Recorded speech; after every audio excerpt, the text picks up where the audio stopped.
नमस्कार साथियों। तो हमने क्या किया था कि 2011 में जितना भी प्रश्न पूछा गया है साइंस में, ठीक है, वो टोटल पर हमने क्या क्या डिस्कस कर लिया था ना। उनमें से आपको जो कि 2012 का भी एक दो क्वेश्चन को हमने बताया था कि देखिए ये 2012 में भी पूछ दिया गया, ठीक है। ये भी मैंने आपको क्या कहता है बतला दिया था। तो आज होगा मेरे भाई 2012 का जो भी पूछा गया एग्जाम हॉल में, उस पर जो कि डिस्कस करेंगे, ठीक है। तो मेरे भाई क्लास स्टार्ट करते हैं एक मोटिवेशनल कोट्स के साथ। तो कहते हैं कि बदल जाओ वक्त के साथ या फिर वक्त बदलना सीखो, कि बदल जाओ वक्त के साथ या फिर वक्त बदलना सीखो, मजबूरियों को मत कोसो, हर हाल में चलना सीखो। तो मेरे भाई यहाँ पे देखिए पहला प्रश्न क्या है। देखिए मेरे भाई बारिश पड़ रहा है, हो सकता है कि थोड़ा सा वॉइस में आपको तकलीफ हो, तो इसके लिए मैं क्षमा चाहता हूँ मेरे भाई, ठीक है।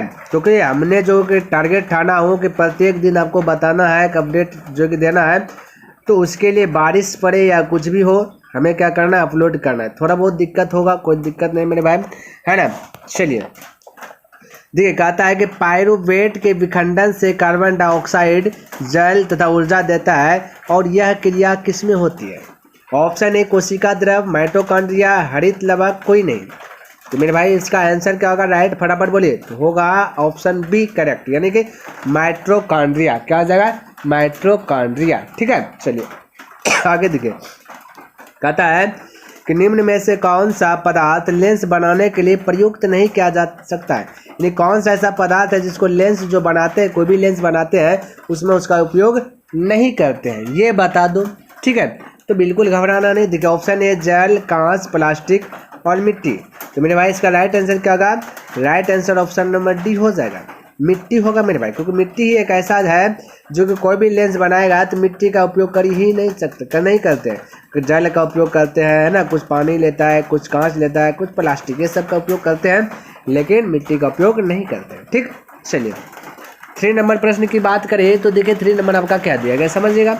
कहता है किसी बीम का वास्तविक प्रतिबिंब समान आकार का प्राप्त करने हेतु बीम को उत्तल लेंस के सामने कहाँ रखें। कहता है बीम को जो है, वो जो प्रतिबिंब है उसको कहाँ रखेंगे ये बता दो। ऑप्शन ए में दिया गया मेरे भाई फोकस पर, बी में दिया वक्रता केंद्र पर, डी में दिया गया अनंत पर, और सी में अनंत पर, डी में दिया गया प्रकाशीय केंद्र पर, ठीक है। इसका राइट आंसर क्या होगा मेरे भाई, इसका राइट आंसर होगा ऑप्शन नंबर ए, यानी फोकस पर। जब मेरे भाई फोकस पर रखेंगे तो वो जो है मेरे भाई, तो क्या बीम को उत्तल लेंस के सामने बोला कहाँ रखें, कब, जब वास्तविक प्रतिबिंब समान आकार का प्राप्त हो, है ना। तो उत्तल लेंस में रखेंगे फोकस पर, क्या रखेंगे, फोकस पर बीम, यानी वस्तु को जब भी रखेंगे फोकस पर, ठीक है।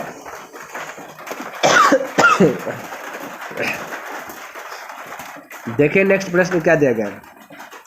कहता सामान्य दृष्टि से वयस्क के लिए सुस्पष्ट दर्शन के अल्पतम दूरी लगभग होती है। अल्पतम नज़दीक का दूरी, जो वयस्क आदमी है, जवान है, यंग है, उसके लिए जो कि न्यूनतम दूरी क्या होती है, सबसे नज़दीक से कितना देख सकता है। तो मेरे भाई ऑप्शन नंबर ए में दिया गया 25 मीटर, 2.5 सेंटीमीटर, 25 सेंटीमीटर, डी में दिया गया 2.5 मीटर।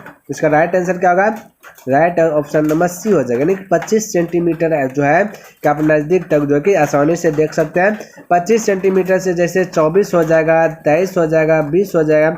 यहाँ पे देखिएगा नज़दीक करके कोई भी चीज़ को आंख दर्द करने लगेगा, नहीं तो आप प्रयास कर सकते हो, कोशिश कर सकते हो, कोई दिक्कत वाली बात नहीं है। अपना हाथ को 25 सेंटीमीटर से नज़दीक लेकर आइए और देखिए दर्द करने लगेगा, ठीक है। साफ साफ देखना है, 25 सेंटीमीटर काफ़ी है, ठीक। तो उसके दूर तो अनंत तक, ये नज़दीक की बात बोले 25 सेंटीमीटर तक साफ देख सकते हैं, और दूर पूछे तो बहुत अनंत है, क्योंकि आसमान को भी देख लेते हैं। कहता है लोहे की परमाणु संख्या क्या है, लोहा का परमाणु संख्या मेरे भाई क्या है। देखिए 2012 में इससे पूछा, तो ऑप्शन दिया गया 23, 26, 25, 24। तो राइट आंसर क्या होगा, इसका राइट आंसर होगा ऑप्शन नंबर बी करेक्ट हो जाएगा, 26। क्या हो जाएगा मेरे भाई, 26 हो जाएगा, ठीक है। चलिए आगे देखिए प्रश्न क्या दिया गया, समझिए। कहता कोई विलयन लाल लिटमस को नीला कर देता है तो उसका पीएच मान क्या होगा। कहता कोई विलयन जो है लाल लिटमस को नीला कर देता है तो उसका पीएच मान बताओ। तो आपको जो है कि घबराना है ही नहीं। बोले कैसे नहीं घबराना मेरे भाई, तो एक ट्रिक बता देता हूँ। जब भी लाल लिटमस को नीला कर देगा तो पीएच मान जो है ना मेरे भाई, पीएच मान जो है वो होगा 7 से अधिक। अब 7 से अधिक कुछ भी हो सकता है, तो मेरे भाई ऑप्शन देख लीजिए 7 से अधिक कौन है। तो देखिए ऑप्शन नंबर बी आपका करेक्ट हो रहा है। 7 से अधिक तो 10 है, 10, 11, 12, 15, 16 कुछ भी रह सकता है, तो 7 से अधिक रहेगा। तो ध्यान में रखना, कोई भी बिल लेना है लाल लिटमस को जब जब नीला करेगा तो उसका पीएच मान 7 से अधिक होगा। Right answer option number B है। तो इसका ऐसा नहीं कि फिक्स कि 10 से है, 10 से और हो सकता कुछ। कहता आधुनिक आवाज सारणी में वर्गों की संख्या कितनी है। कहता आधुनिक आवाज सारणी में जो है कि वर्गों की संख्या बताना। तो मेरे भाई आधुनिक आवाज सारणी में वर्गों की संख्या क्या है बताइए। 9, 18, 11, 10। राइट आंसर क्या है बी, यानी कि 18 है। 18 ये वर्ग है मेरे भाई। ऐसे ऐसे करके एक चार्ट मिलेगा, ऐसे ऐसे करके जो है ना गिनिएगा 1 2 3 4, इस प्रकार से 18 को वर्ग करेगा। ठीक है, आगे देखिए। कहता बाउंड CHO अभिक्रियाशील मूलक को क्या कहते हैं। बाउंड CHO अभिक्रियाशील मूलक को क्या कहते हैं। ए में देगा एल्डिहाइड, फिर देगा एल्कोहल, फिर कीटोन, फिर नहीं। इसका राइट आंसर क्या होगा। तो राइट आंसर मेरे भाई ऑप्शन नंबर ए हो जाएगा एल्डिहाइड। क्या होगा एल्डिहाइड। ठीक है, चलिए अगला प्रश्न की बात बोले तो यहाँ देखिए क्या कहता है। कहता निम्नलिखित में से कौन सा पद विद्युत परिपथ में विद्युत शक्ति को निरूपित नहीं करता है। ठीक है, ये ऑप्शन है। निम्नलिखित का मतलब वह नीचे दिए गए हैं, वो ऑप्शन को जो है खोज करके आपको जो है कि आंसर बताना है। ठीक है, तो ऑप्शन ए में दिखा IR स्क्वायर, IR स्क्वायर है ना, यहाँ दिया I स्क्वायर R, यहाँ दिएगा IR स्क्वायर, फिर दिया VI, फिर दिया V स्क्वायर बटन R। इसका राइट आंसर क्या होगा। तो मेरे भाई ऑप्शन नंबर बी करेक्ट हो जाएगा IR square, IR square. Clear है, चलिए आगे बढ़ें। आइए नेक्स्ट कहता है विद्युत धारा उत्पन्न करने की युक्ति को क्या कहते हैं। जब विद्युत धारा उत्पन्न होता है उस युक्ति को क्या कहते हैं ये बता दो। तो मेरे भाई ऑप्शन बोलिए फटाक से। जनित्र या गैल्वेनोमीटर या एमीटर या फिर मोटर। इसका राइट आंसर होगा जनित्र। क्या होगा जनित्र होगा। ठीक है, चलिए आगे की बात करें तो देखिए क्या दिया गया। कहता जब लघु पतन होता है ना तो उस समय जो है कि परिपथ में विद्युत धारा का मान क्या होता है। लघु पतन का मतलब शॉर्ट लग जाता है, तब विद्युत धारा का मान क्या होगा ये बता दो। तो मेरे भाई ऑप्शन ए है कम हो जाता है, स्थिर रहता है यानी कुछ नहीं होता है, बहुत अधिक बढ़ जाता है, नियंत्रित जो है परिवर्तित होता है। तो क्या होगा। तो इसका राइट आंसर होगा बहुत अधिक बढ़ जाता है। यानी मेरे भाई जब भी लघु पतन होगा, जब भी शॉर्ट लगेगा तो करंट जो कि बहुत तेज बढ़ जाता है। ऐसा झटका मारेगा तो समझ जाइए सब कुछ को जला देगा। ठीक है, तो ऑप्शन सी हो जाएगा। नेक्स्ट कहता कोई तत्व ऑक्सीजन के साथ अभिक्रिया कर उच्च गलनांक वाला यौगिक निर्मित करती है। यह यौगिक जल में विलय है, यह तत्व हो सकता है। कहता जल में वो विलय है, यह तत्व हो सकता है। ये बताओ मेरे भाई क्या हो सकता है, इसका आंसर बता दो। ठीक है, ए में दिया गया मेरे भाई CA, बी में दिया C, फिर दिया गया SI, फिर दिया गया Fe। इसका राइट आंसर क्या होगा मेरे भाई CA, यानी कि ऑप्शन नंबर ए हो जाएगा। क्या हो जाएगा ऑप्शन नंबर ए हो जाएगा। ठीक है, चलिए आगे की बात करें तो देखिए अपन देखिए कहता है एथेन का आणविक सूत्र C2H6 है। तो इसमें क्या हो, यानी एथेन का ये सूत्र है तो इसमें कितना सहसंयोजक बंधन है ये पूछ दिया गया। तो आपको बिल्कुल जो है कि घबराना नहीं। तो ऑप्शन ए में देखिए क्या है बोलिए 6, 7, 8, 9।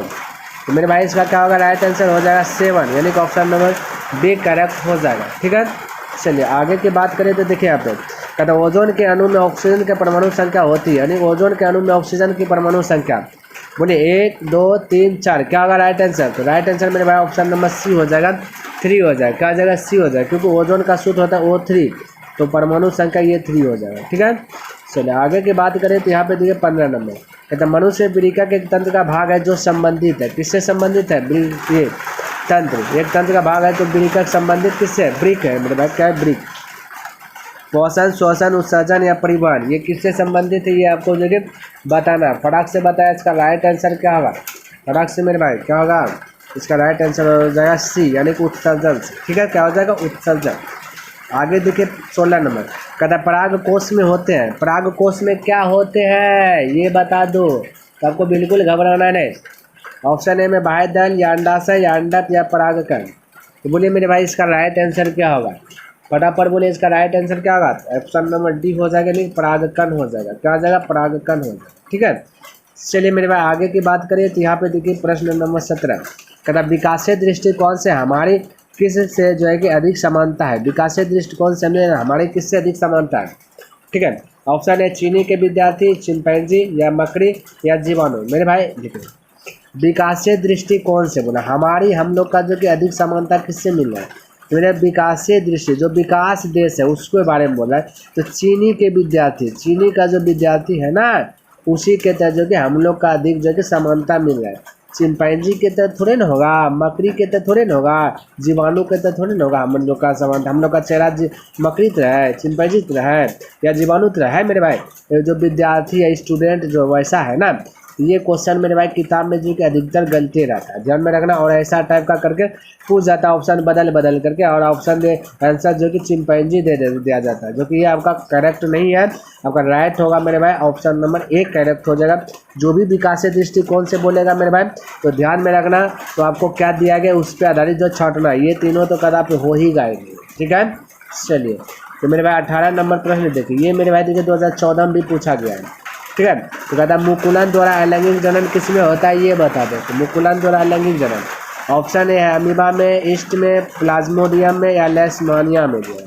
इसका राइट आंसर क्या होगा, ऑप्शन नंबर बी यानी ईस्ट में। क्या मेरे भाई ईस्ट में होता है मुकुलन द्वारा अलैंगिक जनन किसमें होता है, ईस्ट में। तो मेरे भाई 2012 में जो 20 क्वेश्चन पूछा था, 20 क्वेश्चन में से 2 क्वेश्चन आपको 2011 में ही बता दिया, तो टोटल बचा 18। तो 18 को जो क्या किया हमने जो कि बिल्कुल कंप्लीट कर दिया है ना। तो 2012 में जितना प्रश्न पूछा वो प्रश्न टोटल हमने क्या किया मेरे भाई आपको जो कि बता दिया है ना। नेक्स्ट दिन के क्लास में सीखेंगे 2013 में जो भी साइंस में पूछा कि उस पर चर्चा करेंगे। तो उम्मीद करता हूँ कि आपको जो भी डाउट, जो भी कंफ्यूज है, सब कंफ्यूज डाउट खत्म हो गया होगा, ठीक है। तो मेरे भाई यदि वीडियो पसंद आया तो इस पर लाइक कर दे, और यदि अभी तक सब्सक्राइब नहीं किया तो इस चैनल को सब्सक्राइब भी कर दे। हो सके तो अपने दोस्तों के साथ इसे शेयर कर दे। नेक्स्ट दिन मिलेंगे इससे आगे लेकर के, तब तक के लिए धन्यवाद। जय हिंद, जय भारत।